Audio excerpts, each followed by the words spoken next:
It is another day. It is no longer October. We are now in the month of November. 2 months left in the year. Jesus! Where did the time go? If you follow my Twitter, then you might already know that I am a strong advocate for public education. And at present, there is a particular union that covers custodians, educational workers, early childhood educators, educational assistants, and custodians. The CUPE, the Canadian Union of Public Employees. So they're currently negotiating with the Ontario government for better wages and a few other things. They want, on top of a 11.7% increase of their annual wages, they also want 30 minutes of paid prep time prior to each class, as well as a full week pay prior to the start of the school year for prep. But the government is giving them a lot of pushback. The government is like, no shot. You're getting none of those things. The best we can do is a 2.5% of annual wages and none of the other stuff you want. So they haven't been able to reach an agreement, and the union said this Friday that they are going to go on strike. They gave their formal notice, and the government is like, if you do that, negotiations are off, and also we're gonna pass a legislator to force you back to work. The government said it would return to the table if the mediator asks, and it wanted to hear if the Canadian Union of Public Employees' new offer was reasonable. Stefan Letz, I don't know how you pronounce that name. Letz, I don't know, said Wednesday any new proposal must include canceling a strike planned for Friday. Take the threat off the table and let's talk, he said in a news conference. We've been very clear we stand ready to negotiate with any willing partner, but they've got to take the strike off the table on Friday. We will not accept a strike this Friday or any day. The CUPE represents about 55,000 workers.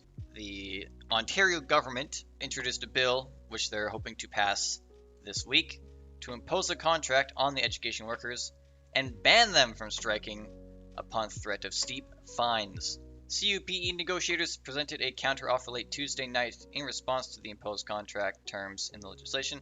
The union has not provided details on its new proposal. The government originally offered raises of 2% a year for workers making less than $40,000 and a 1.25% increase for all others. So people making more than $40,000 would get a 1.25% increase. Those making less than $40,000, 2% increase per year.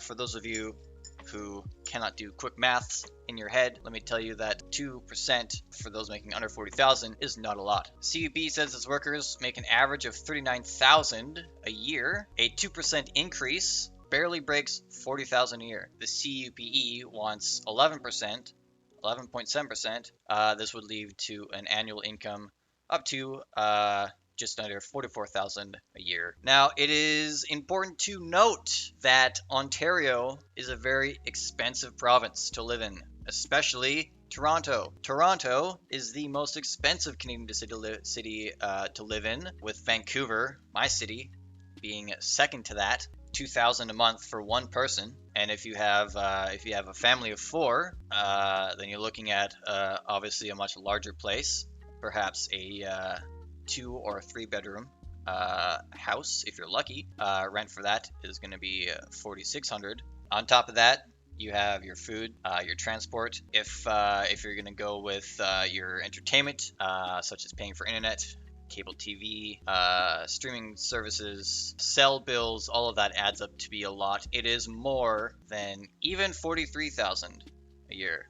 I would not be surprised if majority of the 55,000 workers the CUPE represents have more than one job. The union's original proposal also included overtime at 2 times the regular pay rate, 30 minutes of prep time per day for educational assistants and ECEs, and an increase of benefits and professional development for all workers. Several boards, including the Toronto District School Board, said they will have to close schools because they can't operate safely without the CUPE represented staff. So I imagine, with all this in mind, that a lot of people are going to be upset. cannot send your child to school. Obviously, their parents have to go to work, and if their children are not going to school, then they're going to have to pay for a babysitter, and those expenses can rack up very quickly as well. I think parents definitely should be angry, but they should not be angry at the union members and teachers and educational staff. They should be mad at the government for undervaluing their educational workers and undervaluing education. Education is very important. Knowledge is important. Knowledge is power. I'm a firm believer of that. And you can't possibly expect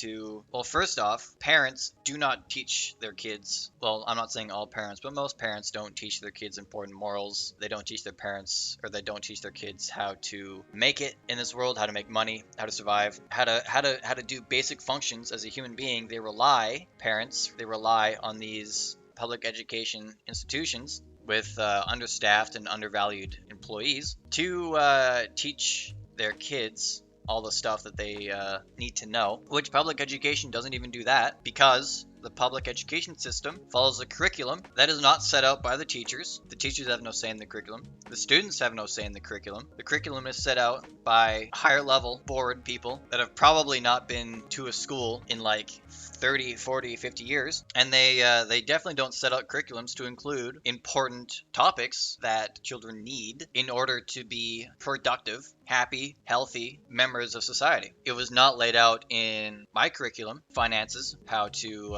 save money, how to spend money, how to earn money, how to invest, how to prepare for retirement. The main focus, primarily in my curriculum and other Canadian curriculums as well, pass all these classes with high grades so that you can go to college or university for another 5-6 years, so you can get a degree, and then you can work until you die.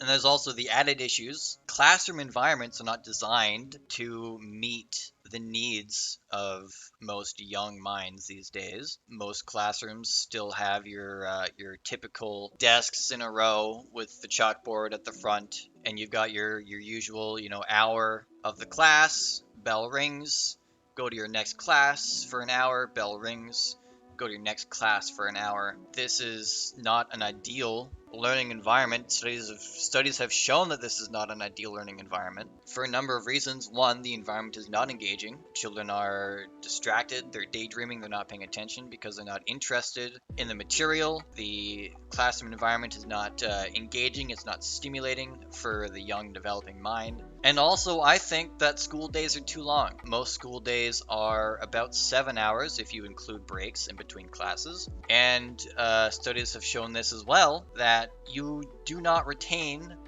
all that knowledge accumulated over those 6 to 7 hours of classroom time. By the time students get to the last hour of the day, they have already forgotten most, if not all, of the material that they have learned in the first hour of the day. So, you have kids that are pressured to get high grades, pass their tests, pass their exams, and then with very little to no prompting, suddenly they have to figure out what college they want to go to, what job they want, what courses they want. On top of that, there's a very high chance that these kids have given up all of their after school time and probably their weekends as well in order to get a job, part-time job. So now you have kids that are spending 6 to 7 hours of their day in a very difficult environment to learn in, not even learning particularly effective basic information for surviving in this current world that we live in. They don't know how to be creative, they don't know how to develop their own opinions, they don't know how to think critically.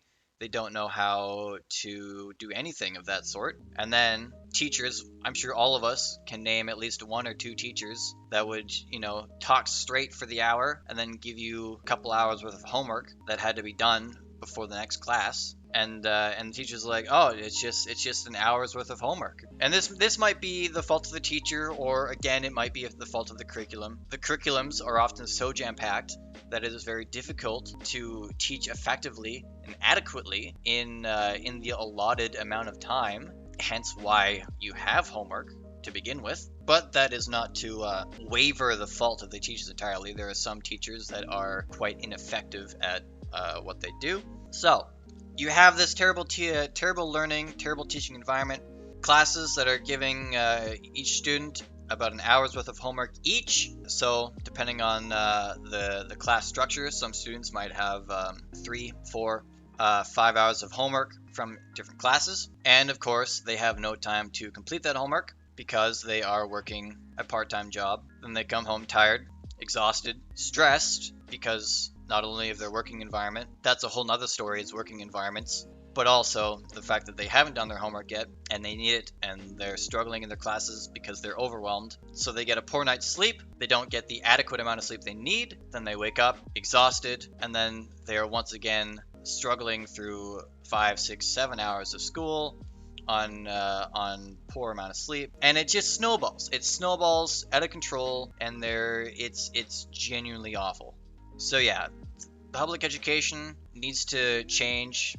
Teachers need to be paid more. I think parents that are mad because schools are shutting down because of this strike, they should not be mad at the teachers, but they should be mad at the education boards that design these impossible curriculums that do not teach kids what they need to know, as well as the government for not paying adequately, for not funding schools adequately. That's about the size of it. So we'll see. I'm going to keep an eye on this. We're going to see how this plays out. If they go on strike on Friday, or if the government passes a legislature to force the teachers into a contract so that they continue without a strike. So yeah, that is what is happening in Ontario at this moment in time. Oh yeah, I'd also like to point out the 39,000 a year these educational staff members make isn't even the average salary in Canada. The average salary in Canada is 54,630 a year. So they're not even making the average wage. Do they deserve this boost? Absolutely. Especially if they're in Toronto, which, as we established earlier, is expensive as fuck. Oh yeah, there was this the debate over this legislation. So let's check out what this legislation is all about. Let's see what they're arguing about. Will the government commit to scrapping Bill 28 and bargaining in good faith today? This fucking guy. We'll do whatever it takes to keep students in class where they belong. We want parents to know that we're doing everything we can to make sure their child, doesn't miss a single day of class. We're at the table with a fair and reasonable offer. Matter of fact, a very fair, the best in the country. As we established earlier, the current offer, as far as I know, which is 2.5% wage increase for the year, is less than adequate. It is a very insignificant increase when you consider the province that they are in, Ontario, which is a very expensive province to live in, particularly in Ontario and in Toronto. The union refuses to withdraw the strike notice. Mr. Speaker, we don't want to be here. No one wants to be here and have to do this. We've heard from countless parents, endless parents. Matter of fact, there's never been an issue in 4.5 years that I've had more emails about saying, make sure my kids stay in the class every single day. And we know how difficult the pandemic has been on our children, but we need QP to withdraw the strike threat. And I'm not going to tolerate, Mr. Speaker, students being out of the classroom for even one day. Will this government be willing to actually give education workers a raise that they deserve and match it to inflation? To reply, the Premier. Yeah, the 2.5%, since she mentioned inflation, the 2.5% doesn't even match inflation. Inflation in Canada, 2022, 6.9%! Ignore the fact that that's a funny number. You can't see the number because my fucking camera's in the way. 6.9%. The 2.5% increase that the government offers does not come anywhere close to that. So even if they gave the teachers and educational workers and custodians and other faculty this 2.5% increase, they would technically be losing money, making less money over the course of the year. 2.5% is garbage. Let me be very clear. We will always support our frontline workers, plain and simple. I'll tell you, Mr. Speaker, the fact is QP continues to threaten to shut down the classrooms. They refuse to back down from a strike. Our offer maintains the most generous, I'm going to repeat that, the most generous pension and benefit plan in the entire country, including 131 paid sick days, unheard of anywhere. Thank you. Notice how he did not mention the inflation. The official opposition will come to order. Talking points are cheap, Premier, and when it comes to education workers, they can't eat. That's why they're at the food banks. That's why they're holding down second jobs. I'm going to share another story with you, Premier, and through the Speaker. Carrie, another teacher, tells my office one of our ECEs held a little girl in her lap until her grandpa had to come because she was throwing up in a garbage can. The ECE refused to leave this little girl because she was scared and nervous. Carrie then tells me, I watched our other ECE march down to the kinders to the library because they had to evacuate the classroom while their education assistant was controlling a friend who was having a moment or episode. All these little ones had adorable, beautiful smiles on their faces as they passed the teacher's window and gave her a wave. They didn't even know that anything was wrong in their classroom despite the fact that there was. A caretaker then marched down the hallway with a bucket in hand to then clean up the mess on the floor because 4 students got sick that same day. All of that happened within a 24-hour period, all within an hour. Speaker, will this government show the fraction of emotional intelligence that we see from education workers that they exercise every single day and return to the bargaining table and give them a fair deal? Premier? He's gonna say the same thing that he said before, I bet. Fucking, oh, we've got the most generous deal. We got the most generous deal in all of Canada. Got great benefits. How about the students? How about the mental, emotional, and even physical well-being of 2 million students, and therefore the... Member for Davos. How about the students, he says? Well, the students, that's what the educational workers are there for, is for the students. They can't be there for the students if they're not being treated properly. What about the students? He's hampering on the fact that, you know, students should be at school, they should have that opportunity to be at school, they should be in the classrooms, and their parents want them to be in the classrooms, and completely overlooking the fact that in order for those classrooms to function, in order for them to be good learning environments, in order for students to have that education, you don't have any of that. You don't have a functioning school, you don't have a good education without these education workers. Granted, I'm sure, in fact I know, that there are some education staff out there that would probably do it for free, because they enjoy working with kids, they enjoy teaching, but that's not the point. Okay, you just can't do that for free. We're going back to the fact that Ontario and Toronto's the most expensive city to live in Canada. The most expensive city to live in Canada. You can't expect these educational staff to do this for fucking pennies. Fuck! Parents and kids have had enough. We've heard it. I've never seen anything like it. There is only one party in this legislature that is standing up for the students and the parents, and that's the PC party. Yeah, he's still harping on about the parents and the students. He doesn't want to give an ounce of credit to the people that make the show, the people that run the show. It's all about the parents who can't afford to pay for babysitters because they're both parents are working 2 jobs each, fucking from 6 a.m. to 6 p.m. They can't afford for those babysitters because they gotta pay $6 bajillion a month in rent and groceries for 3 kids, not to mention property tax. If they own the house, they're paying a stupid fucking mortgage for a goddamn 2-bedroom house. It's fucking ridiculous. Talking about how much he cares about how much he's protecting the parents and the students. If you care that much, then give the teachers what they need to provide a proper educational environment for these students. Mr. Speaker, the opposition can can't have it both ways.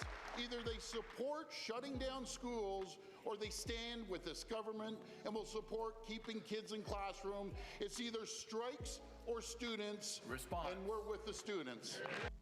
Yeah, he's trying to bend this narrative a little bit. He's hanging on the detail of the schools being shut down. And yes, the school shutting down is not great, but that is the point of a strike. A strike is intended to cause disruption in order to obtain better union agreements that you otherwise would not get if the union just bent over backwards. If the government had their way, and the same goes with corporate companies as well. If they had their way, you would have vastly understaffed, putting in 16 hours of work for literal pennies. This is why we have unions. This is why unions are allowed to strike, because otherwise the people of the power, the people with the power, the people who make the rules, i.e. the government, or in most cases, corporations, they would just fuck over the working class because they don't care. They see these people that do the hard work as nothing but an expense. They're nothing but just a number in the system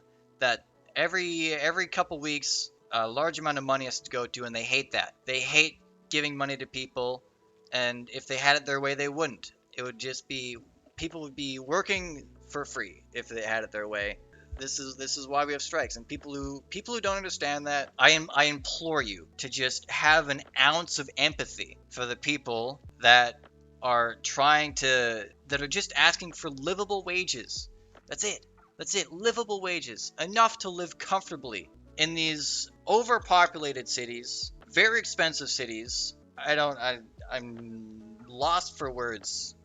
The government's use of the notwithstanding clause to ban workers from collective bargaining is wrong.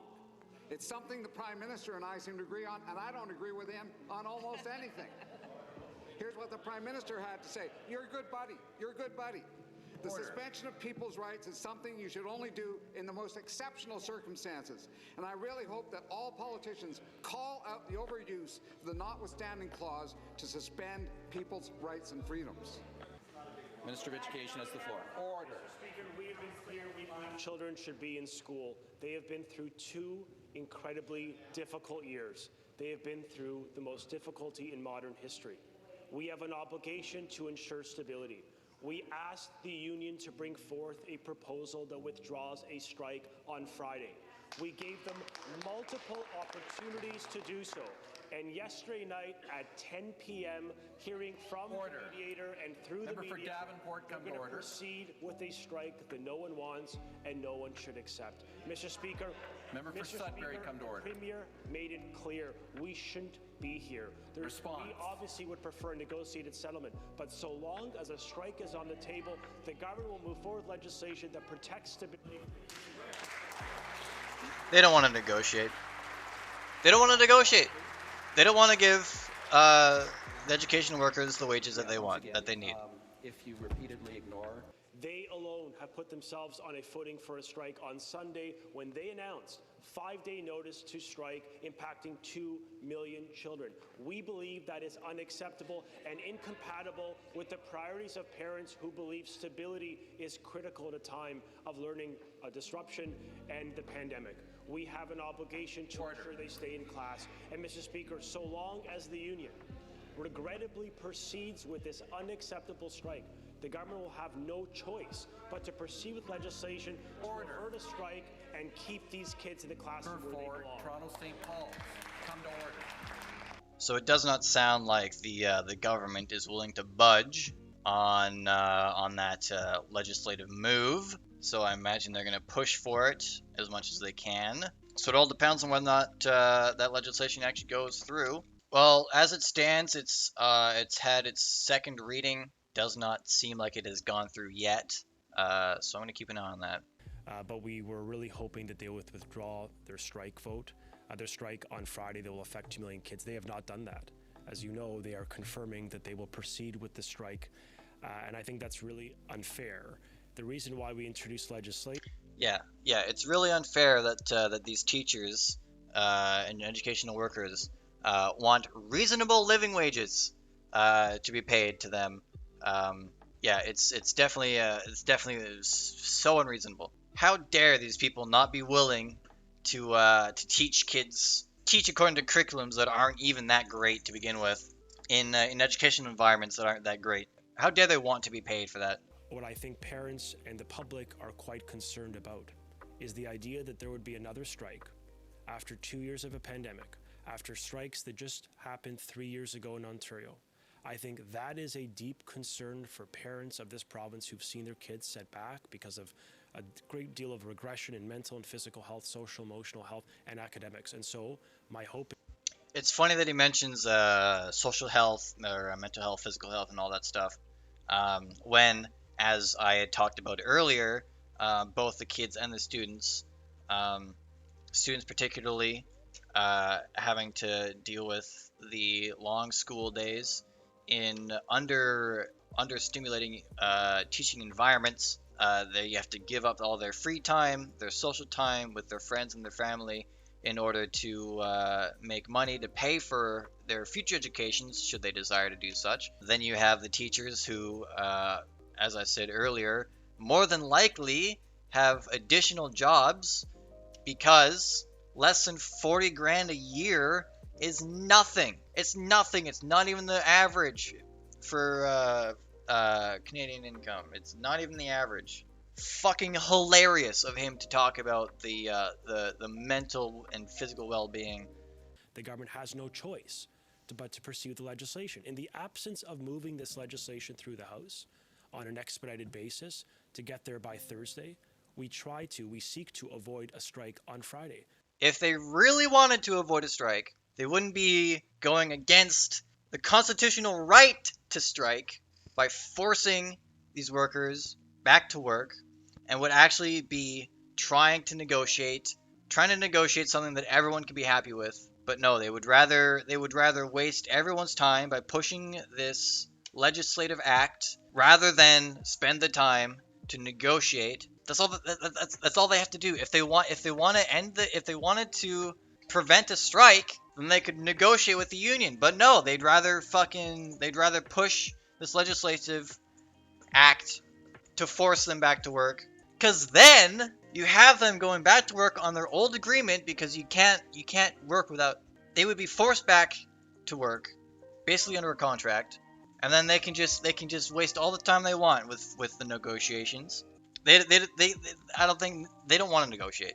That's what I'm getting out of this. They don't want to negotiate. If they wanted to negotiate, if they really wanted to prevent a strike, if they really wanted to negotiate, they would be doing that right now. They would not be wasting everybody's time with this fucking legislation. This legislation, when was it drafted? The legislation was concluded, I think around the 17-day mark, when they initiated their actions or intention to bring us to a strike. They initiated a 17-day no board period. That's when the government had to... Hang on a second. I think When was it drafted? the legislation was concluded, I think around the 17-day mark, when they initiated their actions or intention to bring us to a strike. Okay, that's interesting. So, they were already prepared to push this legislation when the teachers or the union said that they were going to do the strike. That's interesting. They were ready for this. I think they knew that it would come to this. Notice that he didn't say when it was drafted. What did he say exactly? The legislation was concluded, I think around the 17-day mark. Yeah, it was concluded. The draft, the legislation was concluded. Not drafted, concluded. So it was after the draft, the day the union said that they were going to do the strike. So they had already drafted this. They were already ready for this. They knew it was going to come to this. They had no intentions of conceding to the union's demands. They don't want to negotiate. They don't give a fuck about these educational workers. Oh my god, this makes me so mad. When they initiated their actions or intention to bring us to a strike, they initiated a 17-day no board period. That's when the government had to start thinking about backup options if, of course, the union decided to proceed with their 5-day strike notice. When they did, the government moved quickly, introduced legislation on Monday with the intention of passing it Thursday. All of this was designed in response to the Well, it's threat the Wednesday union now, put so I themselves guess on we'll footing. see Originally tomorrow 17 days, Richard, if they and pass moved this to 5, legislation or of not. course, on Sunday, when they, I want to be clear on this, when the union alone on Sunday, before the discussion of legislation, even the contemplation of legislation when it came to communicating that to the union, before that, they made a decision. They invoked the 17 days, then they got to 5 days, and they put the province on a footing to a strike for this Friday. And then that night, we said, come in, let's talk. Because you know that the options governments of different parties have used in the past when these types of threats happen. So let's try to avoid that. Let me offer you more money. Let me maintain your benefit program that is perhaps amongst the best in the nation. Let me maintain the 131 days of sick leave, 11 of which are at 100%, 121 of the short-term disability at 90%. Let's maintain all of those entitlements and increase your pay 2.5 points more than we offered originally. And they alone decided that the prudent step, for whatever reason, is to put the province on a footing to a strike. And therefore, what option does the government have other than to bring forth legislation that ensures these kids, your kids, are in school on Friday? So yesterday, just to demonstrate the point that we've stood ready to negotiate with this union, notwithstanding the legislation that's before them, because we were hoping they would come to, frankly, their senses on a more realistic offer, one that withdraws the threat of strike. Yeah, 11.7% is not a realistic offer. Yeah, it would only increase their wages by what was it, like 5,000 a year. Still doesn't meet the nationwide average. That wasn't a realistic offer. We said remove the strike threat. Why is there a strike on Friday if we're trying to have, through a private mediator, good faith negotiations to lead to a voluntary settlement that avoids all of this? But that option isn't. Bro, you had 5 days. You have 5 days to negotiate. After they said they were going to go on strike, you had 5 days to negotiate. 5 days in which you could come to an agreement and they would call off the strike. But again, they would rather push this legislative bill to force them back to work rather than meet to any reasonable degree their the demands and the needs of the educational employees. On the table today. It is regrettable we are here because I don't think we should be here. I mean, I want to be very clear. This is the last resort option for any government, the former government and this government. But in the last resort, yeah. But the second they called for going on strike, they immediately jumped to passing a bill that would ban the strike, that would force them back to work. Yeah, a real last resort right there. Absence of action and leadership. They said that, like, they were willing to negotiate. Yeah, they're willing to negotiate only if they call off the strike. Willing to negotiate only if they call off the strike. Not going to negotiate now with the threat of strike looming in hopes of convincing them to back off. No, none of that. God forbid that. Doing what is difficult but frankly necessary to provide stability. We're not going to tolerate Friday and next week, when the legislature doesn't sit, potentially multi-day strike on kids. Honestly, I say this often, but I mean it. At what point does a government say enough? And we're simply saying with strong conviction that the kids have paid a price of this pandemic. And someone... Yeah, at what point does the government say enough? Enough giving you reasonable wage increases. Enough of that. All right, you're working for pennies now. Enough. Stop being unreasonable, asking for a wage increase that's more than the national inflation. Yeah, you notice how both he and Mr. Ford they're constantly talking about the kids. They're constantly talking about the parents. They at no point give any attention to the educational staff members that this whole thing is about, because they don't care. They don't care because they're people that they have to pay and they don't want to pay. That's it. That's it.